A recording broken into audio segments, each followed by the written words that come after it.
Hello ସାଙ୍ଗମାନେ ଆଜିର ଭିଡ଼ିଓରେ ଆପଣମାନେ ସମ୍ପୂର୍ଣ୍ଣ ଭାବେ ଜାଣିପାରିବେ ଆପଣମାନଙ୍କର ଯେକୌଣସି ମଧ୍ୟ ଭିଡ଼ିଓଟା ଅଛି ସେ ଭିଡ଼ିଓକୁ ଆପଣମାନେ ଅଡ଼ିଓରେ କନଭର୍ଟ ଆପଣମାନେ କି ପ୍ରକାର ଭାବେ କରିପାରିବେ। ବହୁତ ଲୋକମାନେ କହନ୍ତି ଆପଣମାନେ ଆପ୍ସ ଗୁଡ଼ାକୁ ଡାଉନଲୋଡ଼ କରି ଆପଣମାନେ କରିପାରିବେ, କିନ୍ତୁ ଆପଣମାନଙ୍କ ଫାଇଲରେ ହିଁ ଏ ପ୍ରକାର ଗୋଟେ ସେଟିଂଟା ଅଛି ଯଦ୍ୱାରା କି ଆପଣମାନେ ସମ୍ପୂର୍ଣ୍ଣ ଭାବେ କ'ଣ କରିପାରିବେ କି ଅଡ଼ିଓକୁ ଆପଣମାନେ ଭିଡ଼ିଓରେ କନଭର୍ଟ କରିପାରିବେ ଏବଂ ଭିଡ଼ିଓକୁ ଆପଣମାନେ ଅଡ଼ିଓରେ ମଧ୍ୟ କନଭର୍ଟଟା ଆପଣମାନେ କରିପାରିବେ ବିନା କିଛି ଆପ୍ସ ରେ ଆପଣମାନେ କରିପାରିବେ। ତ ଚାଲନ୍ତୁ ଭିଡ଼ିଓକୁ ଆରମ୍ଭ କରିବା। ଯଦି ଆପଣମାନେ ଏହି ଭିଡ଼ିଓ ମାଧ୍ୟମରେ କୌଣସି ବିଷୟ ମଧ୍ୟ ହେଲ୍ପ ପାଇପାରିଥିବେ ତାହେଲେ ଗୋଟେ ଲାଇକ୍ଟା କରିଦେବେ ଏବଂ ଏହି ୟୁଟ୍ୟୁବ୍ ଚ୍ୟାନେଲକୁ ସବସ୍କ୍ରାଇବ୍ କରିବା ବିଲକୁଲ ବି ଭୁଲିବେ ନାହିଁ ଏବଂ ଅଲ୍ ବଟନକୁ କ'ଣ କରିବେ କି କ୍ଲିକ୍ କରି ରଖିବେ। ଯେତେବେଳେ ମଧ୍ୟ ମୁଁ ଅପଲୋଡ଼ଟା କରିବି ତା ଆପଣମାନଙ୍କ ପାଖରେ ନୋଟିଫିକେସନଟା ପଳାଏ ଆସିବ। ଆପଣମାନେ କ'ଣ କରିବେ, ଫାଇଲକୁ ଯିବେ। ଓକେ, ଫାଇଲକୁ ଗଲା ପରେ ଆପଣମାନେ କ'ଣ କରିପାରିବେ, ଯେକୌଣସି ମଧ୍ୟ ଭିଡ଼ିଓକୁ ଆପଣମାନେ କରିବା ପାଇଁ ଚାହୁଁଛନ୍ତି ସେ ଭିଡ଼ିଓକୁ ଆପଣମାନଙ୍କୁ ଚୁଜ୍ କରିବାକୁ ପଡ଼ିବ। ଓକେ, ଯାଆନ୍ତୁ ଫାଇଲକୁ ଯାଆନ୍ତୁ ଏବଂ ଭିଡ଼ିଓ ଫର୍ମରେ ଯାଆନ୍ତୁ ଏବଂ ଆପଣମାନେ ଗୋଟେ ଭିଡ଼ିଓକୁ ଆପଣମାନେ କ'ଣ କରିପାରିବେ ବାଛିପାରିବେ। ଦେଖନ୍ତୁ ମୁଁ ଗୋଟେ ଭିଡ଼ିଓକୁ ବାଛୁଅଛି। ଦେଖନ୍ତୁ ମୋତେ ଯଦି ଏହି ଭିଡ଼ିଓକୁ କରିବାର ଅଛି, ଓକେ ମନେ କରନ୍ତୁ ଗୋଟେ ଭିଡ଼ିଓକୁ ମୁଁ ବାଛୁଅଛି, ଏହି ଭିଡ଼ିଓକୁ ମୋତେ ଯଦି କରିବାର ଅଛି ତାହେଲେ ମୁଁ କ'ଣ କରିବି କି ଏଠି ମୁଁ କ୍ଲିକ୍ କରିବି। ଓକେ,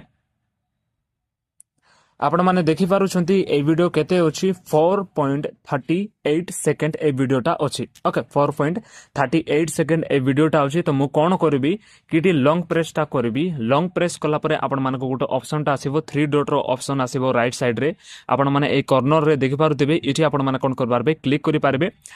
କ୍ଲିକ୍ କଲା ପରେ ଆପଣମାନଙ୍କର ବହୁତ କିଛି ଅପସନ୍ ଗୁଡ଼ାକ ଆସିଯାଏ, ସେଥିମଧ୍ୟରୁ ଆପଣମାନଙ୍କୁ ରିନେମ୍ ଆପଣମାନଙ୍କୁ ବାଛିବାକୁ ପଡ଼ିବ। ଏଠି ଆପଣମାନେ କ୍ଲିକ୍ କରିବେ। ରିନେମ୍ଟା ଆପଣମାନେ ଯେତେବେଳେ ଆସୁଛି ବା ଆପଣମାନେ ଏଠି କ୍ଲିକ୍ କରୁଛନ୍ତି ତ ଆପଣମାନଙ୍କ ଏ ପ୍ରକାର ଅପସନ୍ଟା ଆସିବ।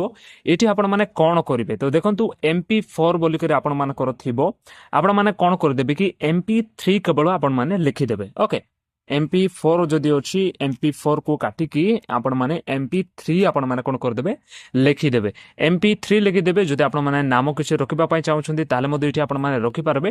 କେବଳ MP3 ଯଦି ଆପଣମାନେ ଲେଖି ଦେଉଛନ୍ତି ତ ଆପଣମାନଙ୍କର ହେଇଯିବ। ତ ଓକେରେ ଆପଣମାନେ କ୍ଲିକ୍ କରନ୍ତୁ। ଓକେ, ଅପେରେ ଯେତେବେଳେ ଆପଣମାନେ କ୍ଲିକ୍ କରୁଛନ୍ତି ତ ରିନେମ୍ ଫାଇଲ୍ ଏକ୍ସଟେନସନ୍ ବୋଲିକରି ଆପଣମାନଙ୍କର ଗୋଟେ ଆସିବ। ରିନେମ୍ରେ ଆପଣମାନେ କ'ଣ କରିଦେବେ କ୍ଲିକ୍ଟା ଆପଣମାନେ କରିଦେବେ।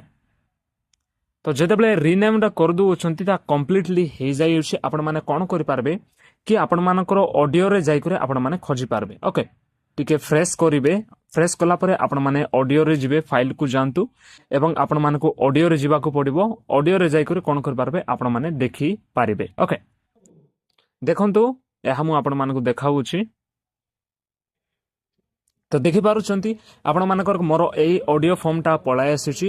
4.38 ସେକେଣ୍ଡର ମୁଁ କ'ଣ କରିଥିଲି କି ମୁଁଟା କରିଥିଲି। ଓକେ, ତ ସମ୍ପୂର୍ଣ୍ଣ ଭାବେ କ'ଣ ହେଇଯାଇଛି କି ଏଇଟା ପଳାଇ ଆସିଛି। ଆପଣମାନେ ନିଶ୍ଚିତ ଭାବରେ କ'ଣ କରିପାରିବେ, ଯେକୌଣସି ମଧ୍ୟ ଭିଡ଼ିଓକୁ ଆପଣମାନେ ଅଡ଼ିଓରେ ଆପଣମାନେ କରିପାରିବେ। ମୁଁ ଅଡ଼ିଓଟା ମୁଁ ପ୍ଲେ କରିପାରୁନାହିଁ କାରଣ ମୋତେ ଅଡ଼ିଓ ରେକର୍ଡ଼ିଂ କରି ହିଁ ମୁଁ କରୁଛି, ତ ସେଥିରେ ମୋତେ ଅଡ଼ିଓଟା ମୁଁ କ'ଣ କରିପାରୁନାହିଁ କି ପ୍ଲେ କରିପାରୁନାହିଁ, କିନ୍ତୁ ଏଇଟା ଭିଡ଼ିଓର ହିଁ କରୁଛି। ଆପଣମାନେ ଅଡ଼ିଓ ତ ସମ୍ପୂର୍ଣ୍ଣ ଭାବେ କ'ଣ କରିପାରୁଛନ୍ତି ଦେଖିପାରୁଛନ୍ତି। ତ ଏ ପ୍ରକାର ହିଁ ଭିଡ଼ିଓକୁ ଅଡ଼ିଓରେ ଆପଣମାନେ କ'ଣ କରିପାରିବେ କନଭର୍ଟଟା ଆପଣମାନେ କରିପାରିବେ। ଯଦି ଭିଡ଼ିଓ ମାଧ୍ୟମରେ କୌଣସି ବିଷୟ ଜାଣିପାରୁଛନ୍ତି ତାହେଲେ ଗୋଟେ ଲାଇକ୍ଟା କରିଦେବେ ଏବଂ ଏହି ୟୁଟ୍ୟୁବ୍ ଚ୍ୟାନେଲକୁ ସବସ୍କ୍ରାଇବ୍ କରିବା ବିଲକୁଲ ବି ଭୁଲିବେ ନାହିଁ।